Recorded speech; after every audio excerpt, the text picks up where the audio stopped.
تفسیر قرآن پر مبنی پروگرام قول اللہ میر عدیل عارف کی جانب سے۔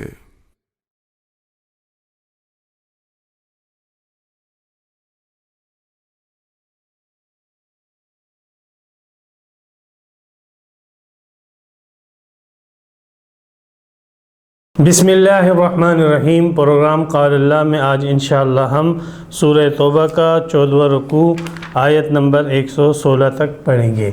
علی حسب ترتیب پہلے اس 14ویں رکوع کی آیت نمبر 16 تک ترجمہ ہوگا اور اس کے بعد اس کی مختصر جیسی تفسیر ہوگی۔ اعوذ باللہ من الشیطان الرجیم، بسم اللہ الرحمن الرحیم۔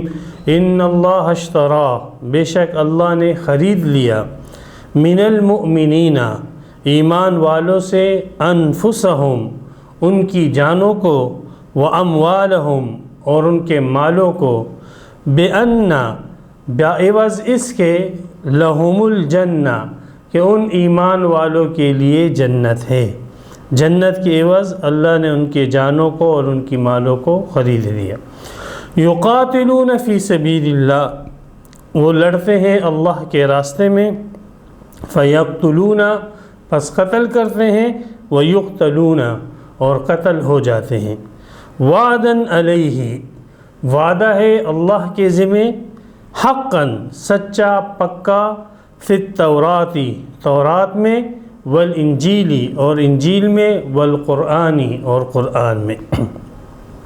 ومن اوفی بعہدہ من اللہ، اور کون ہے اپنے وعدے کو زیادہ پورا کرنے والا اللہ سے، فاستبشروا، پس خوش ہو جاؤ، ببیعکم، اپنی اس خرید و فروخت پہ، الذی بایعتم بہ، جو تم نے خرید و فروخت کی ہے اس کے ساتھ، یعنی اللہ کے ساتھ۔ وذالک هو الفوز العظیم، اور یہی تو بہت ہی بڑی کامیابی ہے۔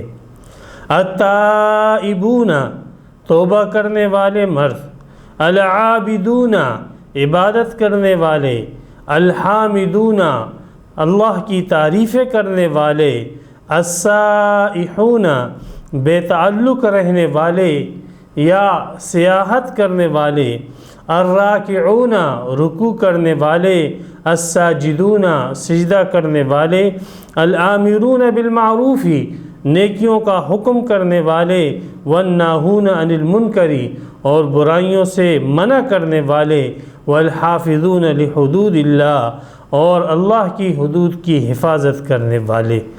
وبشر المؤمنین، اور خوشخبری دے دیجئے ایمان والوں کو، ما کان للنبی، مناسب نہیں ہے نبی کے لیے، والذین آمنوا، اور ان لوگوں کے لیے جو ایمان لائے، ان یستغفروا للمشرکین، کہ وہ مغفرت طلب کرے اللہ سے مشرکوں کے لیے، ولو کانوا اولی قربا، اگرچہ وہ ان کا رشتہ دار ہی کیوں نہ ہو، من بعد ما تبینہ، کہ واضح ہو چکا، لہم، ان پر، انہم اصحاب الجحیم، کہ ان کے رشتہ دار جہنمی ہیں۔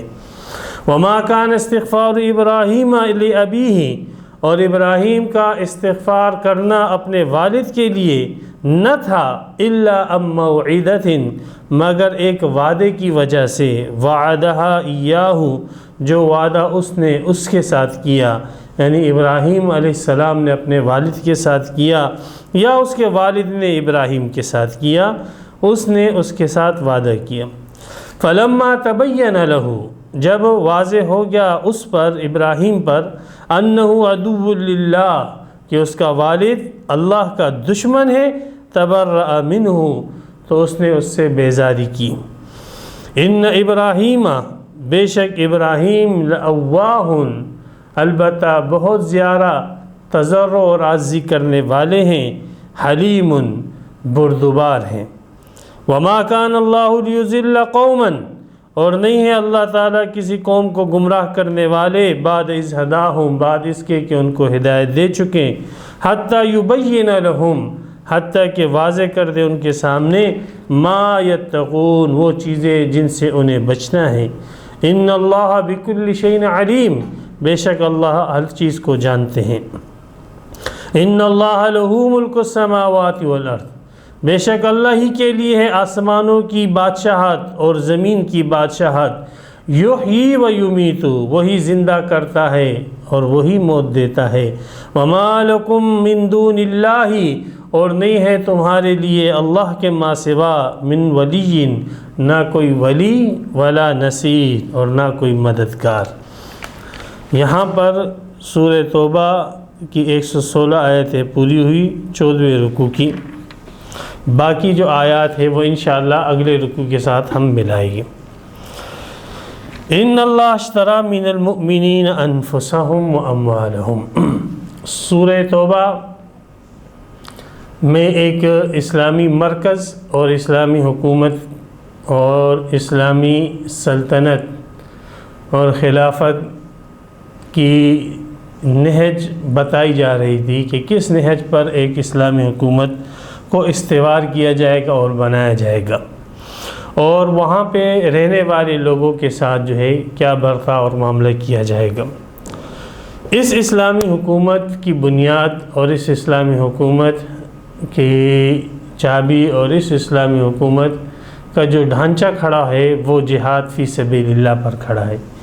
اس لیے جہاد فی سبیل اللہ کو اس صورت کے اندر بار بار متعدد مختلف پیراہن کے اندر بیان کیا گیا، اور جو لوگ جہاد سے پیچھے رہ گئے تھے خواہ منافقت کی وجہ سے، ان لوگوں کی حالت بھی اللہ تعالیٰ نے کھول کھول کے بیان کی، اور جو لوگ جہاد سے پیچھے رہ چکے تھے سستی کی وجہ سے ان کی حالتوں کو بھی اللہ نے بیان کیا۔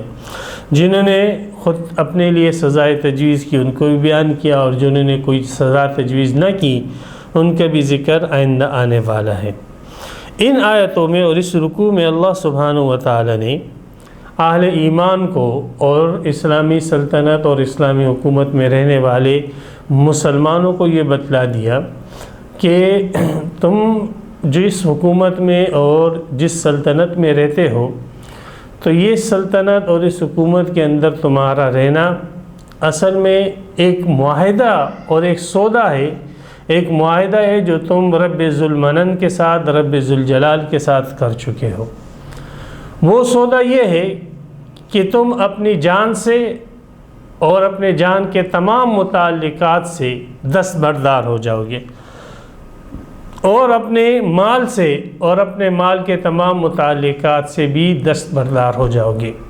تمہاری جان اور اس کے متعلقات، تمہارے مال اور اس کے متعلقات میں وہی حکم چلے گا جو حکم رب ذوالجلال کی طرف سے آئے گا۔ وہ تمہاری جان پر گراں ہو تب بھی تمہیں اسے تسلیم کرنا ہے، وہ تمہارے مال میں نقصان پیدا کرے، کمی لے کر آئے بظاہر، تو بھی تم نے اسے قبول کرنا ہے، وہ تمہیں جانی طور پر تکلیف میں ڈالے، مشقت میں ڈالے، پریشانی میں ڈالے، بظاہر ہلاکت میں ڈالے، تب بھی تمہیں اس حکم کو پورا کرنا ہے اور ماننا ہے۔ تمہیں اپنی جان اور مال سے دستبردار ہونا ہوگا اس اسلامی حکومت اور اس خلافت کا حصہ بننے کے لیے۔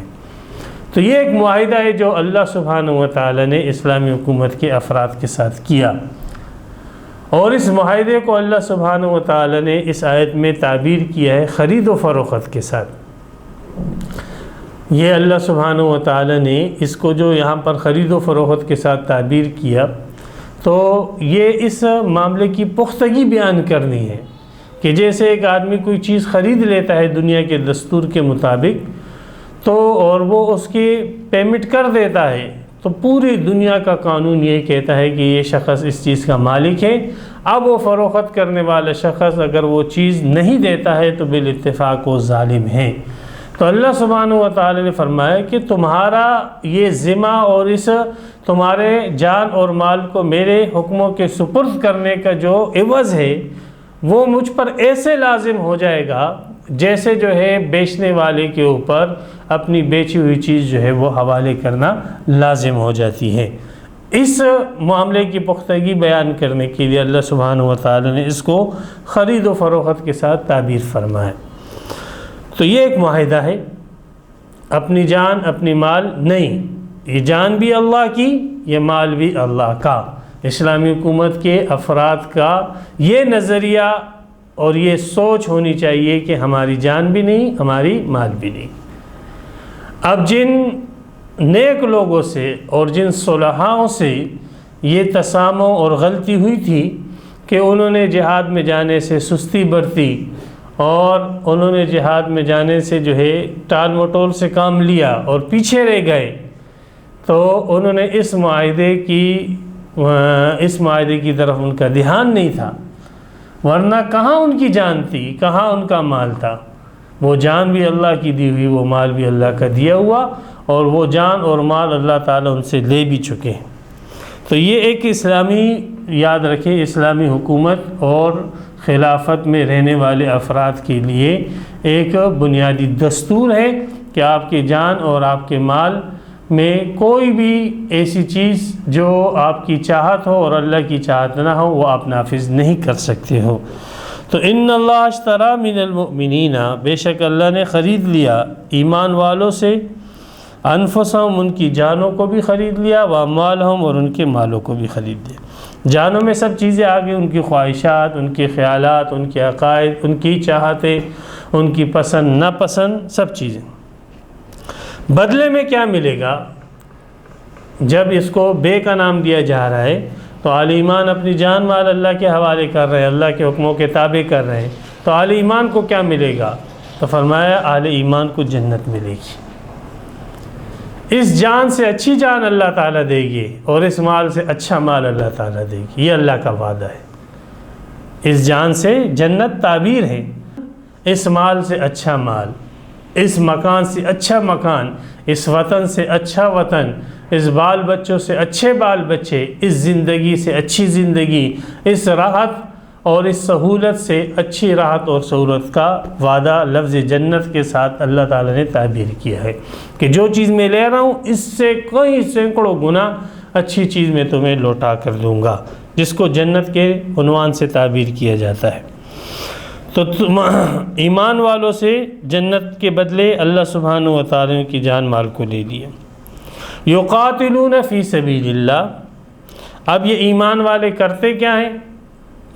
تو اللہ کے احکامات کے اوپر عمل کرنا ہے۔ سب سے بڑا حکم جو میں نے کہا جس پر اسلامی حکومت کی بنیاد کھڑی ہے اور اسلامی حکومت کا سٹرکچر ہے، ڈھانچہ ہے، وہ ہے جہاد فی سبیل اللہ۔ تو اس لیے ان کو اپنی جان، اپنا مال جو ہے وہ جہاد فی سبیل اللہ میں لگانا ہے۔ یقاتلون فی سبیل اللہ، یہ ان کا کام ہے کہ یہ اللہ کے راستے میں لڑیں گے۔ فیقتلون ویقتلون، مریں گے بھی اور ماریں گے بھی، مرنا مارنا یہ ان کا کام، اپنی جان بھی دیں گے، دوسرے کی جان بھی لیں گے، اور یہ اللہ کے حکموں کو پورا کریں گے۔ اللہ سبحانہ و تعالیٰ نے یہ سودا بھی بتلا دیا۔ اب خریداری کے بعد چونکہ جان اور مال اللہ کی ہو چکی، تو اللہ نے بتلا دیا کہ وہ جان اور مال آپ نے کہاں لگانا ہے، یعنی جہاد فی سبیل اللہ میں لگانا ہے۔ اور کرنا کیا ہے؟ آپ نے قتل کرنا ہے کافروں کو، اللہ کے نہ ماننے والوں کو، دین کے دشمنوں کو، اور ان کی طرف سے اگر کوئی حملہ ہوا تو آپ شہید ہو گئے تو شہید بھی ہو جانا ہے۔ تو یہ ایسے پختہ بات ہے اور ایسی مضبوط بات ہے، اللہ کی بات ہے تو وہ کافی ہے۔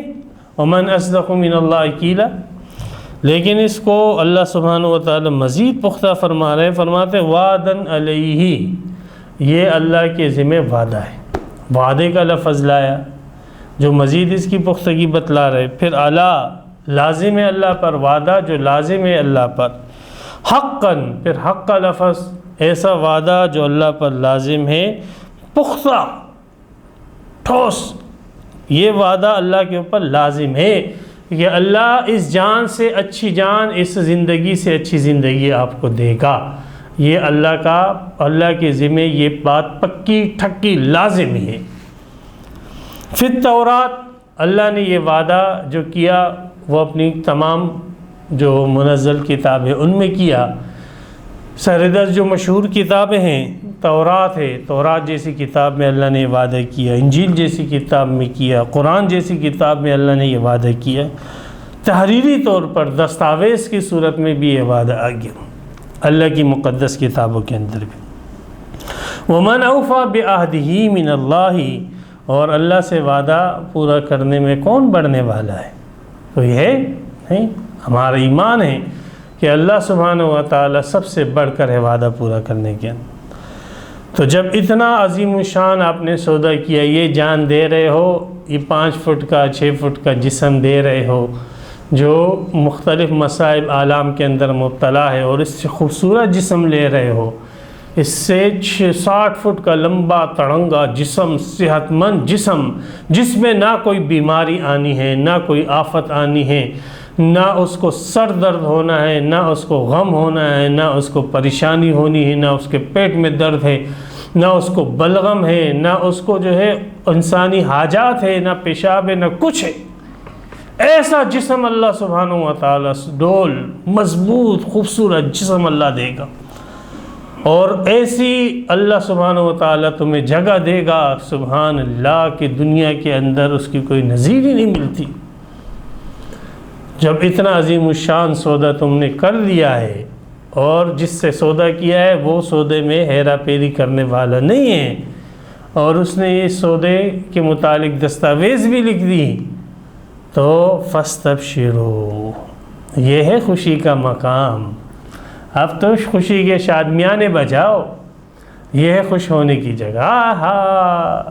واہ واہ، ہم نے اللہ کے ساتھ سودا کیا، واہ واہ، اللہ نے ہماری جان خرید لی، یہ غلیظ، یہ گندگی، یہ ناپاک مال اللہ نے قبول کیا۔ او ہو، فاستبشروا، خوش ہو جاؤ، ببیعکم، اپنی اس بے کے اوپر خوش ہو جاؤ، الذی بایعتم بہ، جو تم نے اس کے ساتھ یہ خرید و فروخت کی ہے، اس کے اوپر خوش ہو جاؤ۔ ذالک الفوز العظیم، یہی کامیابی ہے۔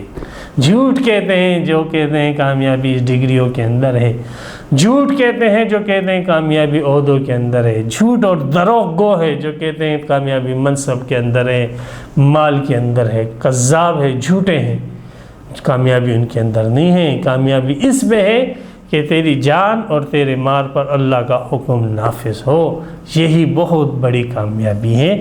اپنی جان کو اللہ کے حوالے کر، اپنے مال کو اللہ کے حوالے کر۔ صحابہ نے یہ کیے نا۔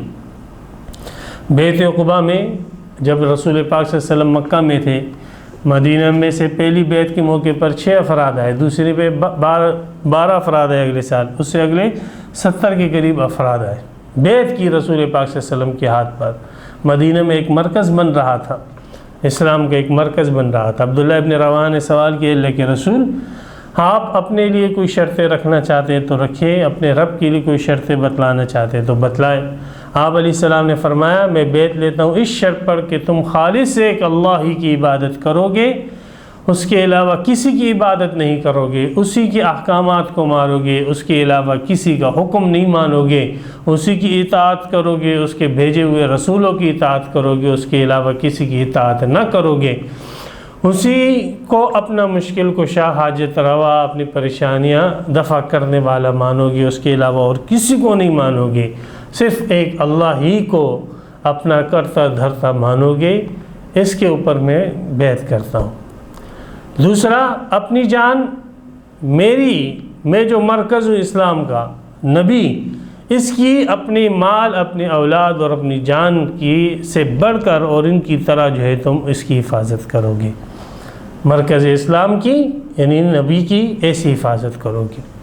تو صحابہ کرام نے کہا یہ دونوں شرطیں ہمیں منظور ہیں، ہم خالص ایک اللہ ہی کی عبادت کریں گے اور اس کے ساتھ کسی کو شریک نہیں کریں گے، نہ کسی جن کو، نہ کسی بت کو، نہ کسی انسان کو، نہ کسی فرشتے کو، کسی کو بھی نہیں، اور ہم آپ کی حفاظت اپنی جان، اپنے مال، اپنی عزت، اپنی آبرو سے بڑھ کر کریں گے۔ پھر عبداللہ ابن رواحہ نے سوال کیا کہ یہ تو اللہ اور رسول کا حق ہوا، ہمارے لیے اس کے بدلے ہمیں کیا ملے گا؟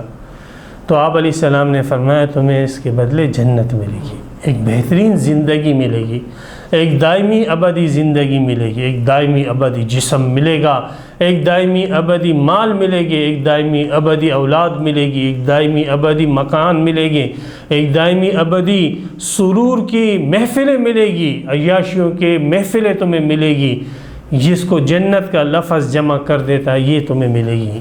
عبداللہ ابن رواحہ نے کہا واہ واہ، کیا مزے کا سودا ہے، کیا بہترین سودا ہے، اور واقعی خدا کی قسم اس سودے کے اوپر اگر کوئی غور کرے، کوئی تدبر کرے تو اس کی مٹھاس اپنے حلق کے اندر محسوس کر لو۔ التائبون العابدون، التائبون توبہ کرنے والے، عابدون عبادت کرنے والے، الحامدون اللہ کی تعریفیں کرنے والے۔ السائحون، سائحون کا لفظ ہے سیاحت سے ماخوذ ہے، بمعنی ایک جگہ سے دوسری ایک جگہ کو چھوڑ دینا، چھوڑ دینا۔ تو اس چھوڑ دینے کے اور بے تعلقی کے مفہوم میں بعض لوگوں نے اس کا ترجمہ بے تعلقی کے ساتھ کیا ہے، یعنی ایک جگہ سے یا کسی چیز سے جو ہے نا ہٹ جانا اور بے تعلق ہو جانا۔ تو یہ مفہوم جو ہے اپنے مصادیق کے اعتبار سے اس کو صحابہ کرام نے اس کے بہت سارے مصداق بیان کیے ہیں، تابعین نے اس کے متعدد مصداق بیان کیے ہیں۔ عبداللہ ابن عباس رضی اللہ تعالیٰ فرمایا کہ روزہ بھی اس کا مصداق ہے، اس لیے کہ روزے میں بھی انسان جو ہے کھانے پینے کی چیزوں سے دور ہو جاتا ہے اور کھانے پینے کی چیزوں سے لا تعلق ہو جاتا ہے اور ان کو چھوڑ دیتا ہے۔ اسی طرح یہ بھی فرمایا گیا ہے کہ اس کا مصداق وہ طلب علم بھی ہے، تو طلب علم میں بھی انسان جو ہے علم حاصل کرنے کے لیے اپنے گھر بار سے لا تعلق ہو جاتا ہے۔ اسی طرح اس کے مصداق جو ہے اور بھی بیان کیے گئے ہیں۔ تو اصل یہ سیاحت سے ماخوذ ہے، ایک جگہ کو چھوڑ دینا، سیاحت کرنا۔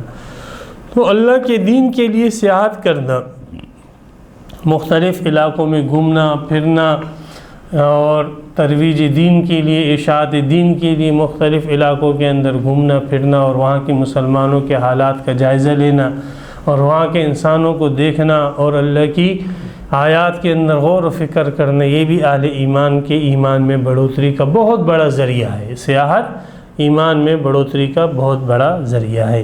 اور رسول پاک صلی اللہ علیہ وسلم نے فرمایا میری امت کی سیاحت وہ تو جہاد ہے۔ پہلے لوگ سیاحت کرتے تھے ترک دنیا کے عنوان سے، تو ترک دنیا جو ہے ہماری شریعت کے اندر ممنوع قرار دے دی گئی۔ الراکعون رکوع کرنے والے، الساجدون سجدہ کرنے والے، الامرون بالمعروف نیکیوں کا حکم کرنے والے، والناہون عن المنکر اور برائیوں سے روکنے والے، والحافظون لحدود اللہ اور اللہ کی جو احکامات کی حدود ہیں ان کی حفاظت کرنے والے۔ یہ بڑا کام، اللہ تعالیٰ نے اپنے احکامات کی بہت حفاظت کی ہے۔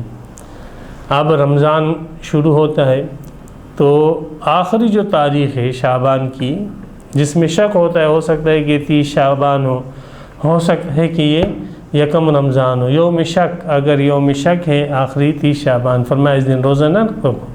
نبی اکرم صلی اللہ علیہ وسلم منع فرمایا من صام یوم شک کی فقد اصاب القاسم۔ دیکھو رمضان کی شروع کی حفاظت فرمائی تاکہ اضافہ نہ ہو جائے، رمضان کے آخر کی حفاظت فرمائی، فرمایا عید کے دن روزہ نہ رکھو، عید کے دن روزہ رکھنے سے رسول پاک صلی اللہ علیہ وسلم منع فرمایا، اس کی حفاظت فرمائی۔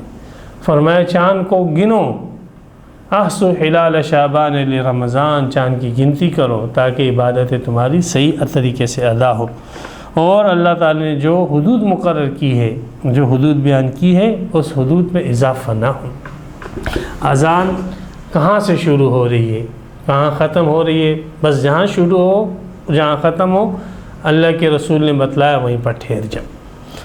نماز کہاں سے شروع ہو رہی ہے، کہاں ختم ہو رہی ہے، جہاں ختم ہوتی ہے وہیں پر ٹھہر جاؤ، بس اس میں اضافے نہ کرو۔ روزہ کہاں سے شروع ہو رہا ہے، صبح صادق سے شروع ہوتا ہے غروب آفتاب۔ اب غروب آفتاب کے بعد کوئی ٹھہر جاتا ہے تو وہ نافرمان ہے، اس نے نافرمانی کی، وہ فطرت سے ہٹ گیا، طریقہ محمدی صلی اللہ علیہ وسلم سے ہٹ گیا، وہاں پر بس اس میں اضافہ نہ کرو۔ تقوی اور پرہیزگاری والے لوگ جو نیک صلحاء لوگ ہوتے ہیں وہ انہی خرابیوں کے اندر پڑ جاتے ہیں۔ تو فرمایا یہ تو بظاہر تو تقوی نظر آتا ہے لیکن حقیقت میں یہ جرم ہے کہ آپ نے اللہ کی حدود میں اضافہ کر دیا۔ وضو میں جو اعضاء جہاں تک دھونے کے حکم ہے وہیں پر ٹھہر جاؤ، اس سے تجاوز مت کرو۔ تسبیحات 33 مرتبہ 34 مرتبہ کہنے کا حکم ہے، اسی پر ٹھہر جاؤ، اس میں اضافہ نہ کرو۔ تو جو حدود جہاں پر اللہ کے رسول نے ٹھہرا دیا وہیں پر ٹھہر جانا، یہ ہے حدود اللہ کی حفاظت۔ وبشر المؤمنین، اب یہ جو صفات ہیں التائبون سے لے کر الحافظون لحدود اللہ تک تقریباً 11 صفات ہیں.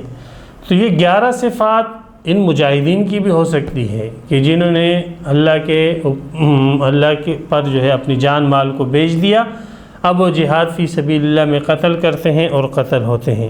اور یہ بھی ممکن ہے کہ یہ مستقل اہل ایمان کی صفات ہو. دونوں احتمال ہیں کہ جیسے یہ کامیابی مجاہدین کے لیے ہے، ایسے ان صفات کے حاملین لوگوں کے لیے بھی یہ کامیابی ہے جو توبہ کرے، اللہ کی بندگی کرے، اللہ کی تعریف کرے، روزہ رکھے، رکوع سجدہ کرے، نیکی کا حکم کرے، برائی سے روکے، اللہ کی حدود کی حفاظت کرے.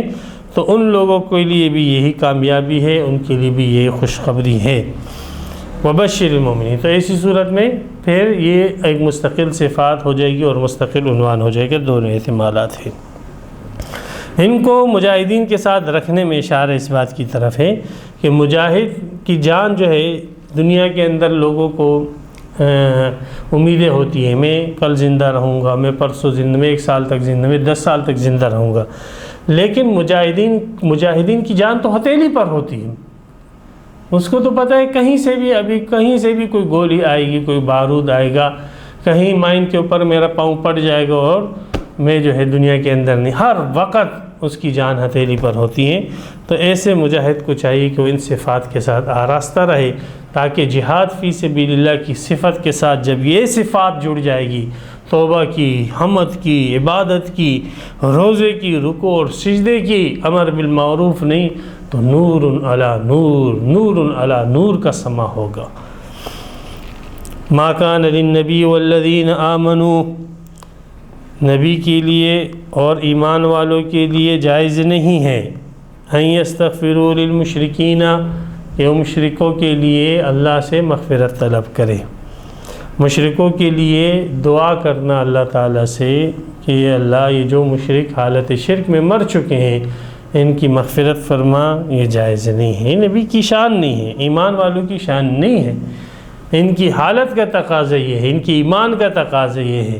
الحب للہ والبغض للہ کا تقاضا یہ ہے کہ یہ مشرکوں کے لیے ان کے ایمان کا جو ایک حصہ ہے البغض للہ، اس کا تقاضا یہ ہے کہ یہ اس قسم کے مشرکوں کے لیے اس قسم کی دعا ہرگز نہ کرے، ہرگز نہ کرے. تو ان کی ایمان کی شان یہ ہے، ان کی ایمان کا تقاضا یہ ہے کہ یہ مشرکوں کے لیے دعائے مغفرت نہ کرے. وَلَوْ كَانُوا أُولِي قُرْبَىٰ، اگرچہ وہ ان کے رشتہ دار کیوں نہ. من بعد ما تبین، بعد اس کے کہ واضح ہو چکا انہم اصحاب الجحیم، کے جہنم. رسول پاک صلی اللہ علیہ وسلم کے چاچا تھے ابو طالب، کتنی خدمت کی آپ علیہ السلام کی، اور ان کی خدمت ہمارے سر آنکھوں پر، ان کا احسان پوری امت کے اوپر ہے. لیکن ہدایت اللہ کے ہاتھ میں ہے، اللہ نے ہدایت نہ دی. جب ہدایت نہ دی تو آپ علیہ السلام نے فرمایا میں آپ کے لیے دعا کروں گا جب تک اللہ منع نہ کر دے. تو اللہ نے منع کر دیا کہ آپ جو ہے مشرکوں کے لیے دعا نہ کر سکتے. ابو طالب دنیا سے اس حالت میں گئے کہ اس نے کہا میں عبد المطلب کے دین پر ہوں، اپنے دادا کی دین کے اوپر ہوں. تو رسول پاک صلی اللہ علیہ وسلم نے علی سے، حضرت علی رضی اللہ تعالی عنہ وکرم اللہ وجہہ امیر المومنین، ان سے فرمایا کہ اپنے اس والد کو جو ہے کھڈے کے اندر ڈال دو اور ان پر مٹی ڈال دو. تو نہ ان کا جنازہ پڑھایا، نہ ان کو غسل دیا، جیسے اہل ایمان کے ساتھ معاملہ کیا جاتا ہے. تو آپ علیہ السلام نے بتلا دیا اپنے اس عمل سے کہ سب سے پہلا تعلق ایمان کا ہے. اگر ایمان ہے اس کے بعد رشتہ داری ہے تو وہ فائدہ دے گی، اور اگر ایمان نہیں ہے تو پھر رشتہ داری کا ہونا کوئی فائدہ نہیں دیتا. وما کان استغفار ابراہیم لابیہ، حضرت علی رضی اللہ تعالیٰ عنہ نے ایک شخص کو دیکھا کہ وہ اپنے والد کے لیے، جو والدین کے لیے جو مشرک تھے، فوت ہو چکے تھے، تو ان کے لیے دعا کر رہا تھا. تو حضرت علی نے کہا کہ آپ اپنے مشرک والدین کے لیے دعا کر رہے ہیں. تو اس شخص نے کہا کیوں نہ کروں، ابراہیم علیہ السلام نے اپنے مشرک والد کے لیے دعا نہ کی. سورہ شعراء کے اندر ہے، سورہ شعراء میں ابراہیم علیہ السلام کی ایک طویل دعا جو ہے مذکور ہے. تو اس دعا کے اندر یہ بھی ہے کہ اللہ وغفر لأبی انہ کان من الضالین، میرے اس باپ کی مغفرت فرما، بے شک یہ گمراہ ہے، ولا تخزنی یوم یبعثون، اور قیامت کے دن مجھے رسوا نہ فرما۔ طویل دعا ہے۔ تو حضرت علی رضی اللہ تعالیٰ عنہ وکرم اللہ وجہہ پیغمبر علیہ السلام کے پاس آئے اور اس کا استدلال نبی اکرم صلی اللہ علیہ وسلم کے سامنے رکھا کہ آپ تو کہتے ہیں مشرکوں کے لیے دعا نہیں کرنی چاہیے، تو جب میں نے اس صاحب کو منع کیا، شریعت کا مسئلہ بتلایا، تو اس نے ابراہیم علیہ السلام کے عمل سے استدلال کیا۔ تو نبی اکرم صلی اللہ علیہ وسلم پر یہ آیت نازل ہوئی کہ ابراہیم علیہ السلام نے جو دعا کی تھی مغفرت کی، وہ ایک خاص وجہ سے کی تھی۔ پھر ابراہیم علیہ السلام نے دعا کرنا چھوڑ دی تھی اور اپنے والد سے بیزاری اور برات کا اعلان کر دیا تھا۔ وہ کیا وجہ تھی جس کی وجہ سے ابراہیم علیہ السلام نے اپنے والد کے لیے دعا کی تھی؟ اس کا ذکر اس آیت میں ہے۔ اجمالی طور پر فرمایا وما کان استغفار ابراہیم لابیہ، ابراہیم کا استغفار اپنے والد کے لیے نہ تھا، الا موعدۃ، مگر ایک وعدے کی وجہ سے، وعدہ ایاہ، جو اس نے اس کے ساتھ کیا۔ یا تو ابراہیم علیہ السلام نے اس کے ساتھ کیا تھا اپنے والد کے ساتھ، جیسے سورہ مریم کے اندر ہے کہ جب ابراہیم علیہ السلام کو اس کے والد نے اپنے گھر سے نکالا تو ابراہیم علیہ السلام نے اپنے والد سے کہا سأستغفر لک ربی انہ کان بی حفیہ، میں اپنے رب سے آپ کے لیے طلب مغفرت مانگتا رہوں گا، وہ مجھ پر بڑا مہربان ہے، آپ کے لیے طلب مغفرت میں مانگتا رہوں گا۔ تو ابراہیم علیہ السلام نے وہ وعدہ کیا تھا، تو اس وعدے کو پورا کرنے کے لیے ابراہیم علیہ السلام نے اپنے اس مشرک والد کے لیے دعا کی تھی۔ پھر اللہ نے جب منع کر دیا تو ابراہیم علیہ السلام نے منع ہو گئے۔ فلما تبین له انه عدو للہ، جب ابراہیم پر واضح ہو گیا تو اللہ کو دشمن کفر پر ہی مرے گا، تبرأ منہ، تو ابراہیم علیہ السلام نے کہا جو اللہ کا دشمن وہ میرا دشمن، وہ میرا باپ کیوں نہ ہو، میرا بیٹا کیوں نہ ہو، بیزاری کا اعلان کر دیا۔ یا وعدہ ایاہ، یا اس کے والد نے ابراہیم سے وعدہ کیا تھا کہ میں ایمان لے آؤں گا، تو ابراہیم علیہ السلام اس کے وعدے کی وجہ سے اس کے لیے دعائیں مغفرت کر رہے تھے۔ تو بہرحال ابراہیم علیہ السلام کو دعا کرنا وہ ایک خاص وجہ سے تھا اور ایک خاص جو ہے سبب سے تھا، جو سبب اس شخص کے اندر موجود نہیں تھا جس نے ابراہیم علیہ السلام کے واقعے سے استدلال کیا تھا۔ اور ابراہیم علیہ السلام کا آخری عمل یہی تھا کہ اس نے اپنے مشرک باپ سے بیزاری ظاہر کی تھی۔ تو ان کو چاہیے کہ ابراہیم علیہ السلام کے صرف شروع کے عمل کو نہ لیں بلکہ ابراہیم علیہ السلام کی پوری زندگی کے عمل کے مجموعے کو لیں، شروع کے عمل کو بھی لیں اور آخر کے عمل جو بیزاری کا عمل ہے اس کو بھی لیں۔ تو اس صاحب کا یہ استدلال غلط ہے، اس نے ابراہیم علیہ السلام کے شروع کے عمل کو تو لیا ہے لیکن جو ابراہیم علیہ السلام کا بعد کا عمل ہے بیزاری کا، اس کو اس نے چھوڑ دیا، حالانکہ ابراہیم علیہ السلام نے اپنے والد سے بیزاری کا بھی اعلان کیا تھا، سورہ ممتحنہ وغیرہ کے اندر موجود ہے۔ ان ابراہیم لأواہ، بے شک ابراہیم علیہ السلام اوہ سے ماخوذ ہے، جیسے اردو کے اندر تکلیف آنے پر انسان اوہ کرتا ہے، تو یہ اوہ کرنے والا شخص یہ کنایہ ہے عاجزی کرنے سے، تضرع کرنے سے، کہ ابراہیم علیہ السلام بہت ہی عاجز آدمی تھے۔ اس عاجزی نے ان کو ابھارا اس بات پر کہ جب وہ دیکھ رہے تھے اس مخلوق کے اندر کفر کو، شرک کو، اور خاص کر پھر ان کے رشتہ دار اور ان کے والد جیسی ہستی، تو وہ ان کے اندر جو جبلی اور فطری طور پر وہ موجود تھی کہ عاجزی، تو انہوں نے اس کو اس بات پر ابھارا کہ وہ اپنے والد کے لیے دعائیں مغفرت کریں۔ عاجز آدمی تھے، اللہ کے سامنے عاجز ہیں، لیکن دین کے معاملے میں بالکل غیرت مند، حلیم، بردبار بھی تھے۔ جب پتہ لگا دشمن ہے پھر بردباری سے کام لیا، پھر اپنے وہ جو نرمی تھی، فطری نرمی، اس کے اوپر انہوں نے قابو کیا اور تحمل سے کام لیا۔ تو ابراہیم علیہ السلام افراط تفریط سے پاک تھے، عاجزی تھی، عاجزی کی بنیاد پر انہوں نے دعا کی، لیکن جب پتہ لگا کفر پر مرے گا، کافر کے لیے دعائیں مغفرت جائز نہیں ہے، تو پھر انہوں نے بردباری سے کام لیا اور اپنی اس فطری نرمی کو اپنے اوپر غالب نہ آنے دیا۔ تو ابراہیم علیہ السلام کے پورے عمل کو لو اور رسول پاک صلی اللہ علیہ وسلم کی سیرت طیبہ اور آپ علیہ السلام سے جو احکامات لی جاتے ہیں اس کے اس آیتوں سے ہمیں اس میں بھی ہمیں ایک دستور اور رسول مل گیا کہ یوں نہ ہو کہ ایک حدیث کو لے لے اور اس کو بس اپنی زندگی کا ایک جو ہے حصہ بنا لے. نہیں، رسول پاک صلی اللہ علیہ وسلم کی حدیثوں کے پورے مجموعے کو لیا جائے اور ایک مسئلے کے ساتھ متعلق جتنی حدیثیں ہیں ان کو سامنے رکھ کر ان مجموعے سے جو نتیجہ اخذ ہوتا ہے اس کو لے کر ایک موقف اختیار کیا جائے. اب غلطی یہیں سے پڑتی ہے کہ لوگ ایک حدیث لے لیتے ہیں اور اس پر عمل شروع کر دیتے ہیں، باقی بہت ساری حدیثیں ہوتی ہیں جس کو وہ پس پش ڈال دیتے ہیں یا جس سے وہ چشم پوشی کرتے ہیں، جس کی وجہ سے فرقہ واریت کی جو ہے امت کے اندر بنیاد پڑ گئی. اگر پیغمبر علیہ السلام کی پوری حدیثوں کے مجموعے کو سامنے رکھ کر اس کا ایک ماخذ اور ایک نتیجہ نکالا جائے تو پھر یہ اختلافات جو ہے گھٹ جائے گی. امام احمد ابن حنبل رحمۃ اللہ علیہ نے بھی اپنے شاگردوں کو یہی نصیحت کی کہ کبھی بھی کسی مسئلے کے اوپر فتویٰ اور حکم نہ لگانا جب تک اس مسئلے کے متعلق تمام حدیثیں تمہارے سامنے نہ ہوں. جب تمام حدیثیں تمہارے سامنے ہوگی تو پھر اس مجمع کو اور اس مجموعے کو دیکھ کر تمہیں صحیح فیصلہ کرنا اور صحیح حکم لگانا آسان ہو جائے گا. اس کے نظائر بہت سارے ایک مستقل موضوع ہے. تو اسی لیے اگر آپ کو کوئی شخص ایک حدیث سنا دیتا ہے تو خدا را اس ایک حدیث کو سن کر اس کے پیچھے چلنا شروع نہ کر دینا جب تک فقہائے ملت اور علماء ملت اور زعماء ملت جو ہے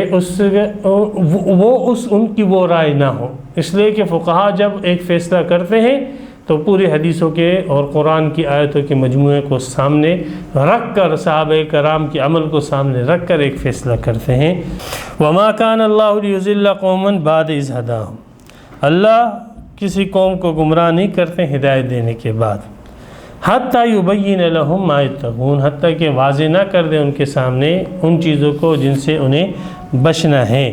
تو اللہ نے ہدایت دے دی، اب الحمدللہ مسلمان ہو گئے. تو اب آپ کے سامنے جب حدیثوں کا مجموعہ آ جاتا ہے اس کے باوجود آپ ایک حدیث کو پکڑ کے اس کو اپنا موقف بنا لیتے اور باقی ساری حدیثوں کو پس پش ڈال دیتے ہو تو یہ آپ نے اپنے لیے خود گمراہی کو چنا ہے. اللہ تعالیٰ جو ہے گمراہ نہیں کرتے ہیں ہدایت والے لوگوں کو، لیکن جب اس کے سامنے ساری ہدایت کی باتیں آ جاتی ہیں اور جن چیزوں سے اس کو بچنا ہے وہ چیزیں بھی اس کے سامنے آ جاتی ہیں، لیکن اس کے باوجود وہ اپنے لیے گناہوں اور گمراہی کو چنتا ہے تو اللہ سبحانہ و تعالی بھی اس کو گمراہ کر دیتے ہیں. وما كان الله ليضل قوما، بڑی عجیب آیت ہے، جامع آیت ہے کہ اللہ کسی قوم کو ہدایت دینے کے بعد گمراہ نہیں فرماتے حتیٰ کہ واضح کر دیں ان کے سامنے وہ چیزیں جن سے انہیں بچنا ہے. بے شک اللہ ہر چیز کو جو ہے جانتا ہے. یہ اللہ کا علم ہے. اللہ کی دو صفتیں، ایک علم ہر چیز کو محیط، ایک قدرت ہر چیز کو محیط. ان اللہ لہ ملک السماوات والارض، یہ اللہ کی قدرت کا بیان. اللہ کی بادشاہت آسمانوں میں زمین میں، یحیی و یمیت، اس کی قدرت کا ایک نمونہ یہ ہے کہ وہ زندہ کرتا ہے، مارتا ہے.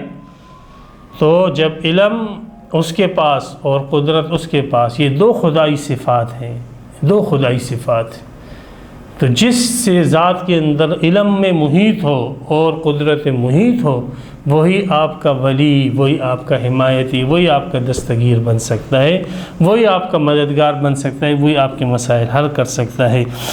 جس کے پاس علم محیط نہ ہو، جو نبی انگلش نہیں جانتا اور آپ انگلش کے اندر اس سے دعا کرتے ہو، جو بزرگ جو ہے انگلش نہیں جانتا اور آپ انگلش کے اندر یا سندھی کے اندر اس کو پکارتے ہو، جو صحابی جو ہے پشتو نہیں جانتا اور آپ پشتو کے اندر اس کو پکارتے ہو اور اپنی حاجتیں، وہ تو جانتے ہی نہیں ہیں، ان کے پاس تو علم ہی نہیں ہے.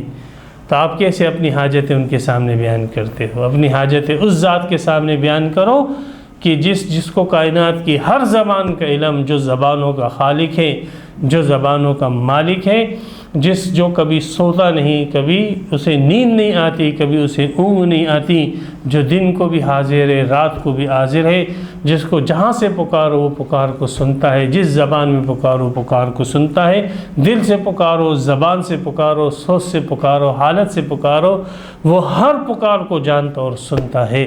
ایسی ذات جو علم کے اعتبار سے ہر چیز کو محیط ہو، وہ ذات پکارنے کے لائق ہے. اور جس کی قدرت ایسی قدرت کہ دیوار جو میرے سامنے کھڑی ہے، اس کا ایک ایک ذرہ اس کا ایک ایک ٹکڑا اس کے حکم کے ساتھ جڑا ہوا ہے. ہاں یہ جو تپائی میرے سامنے رکھی، اس تپائی کا ایک ایک ذرہ یہ اللہ کی قدرت کے ساتھ جڑا ہوا ہے.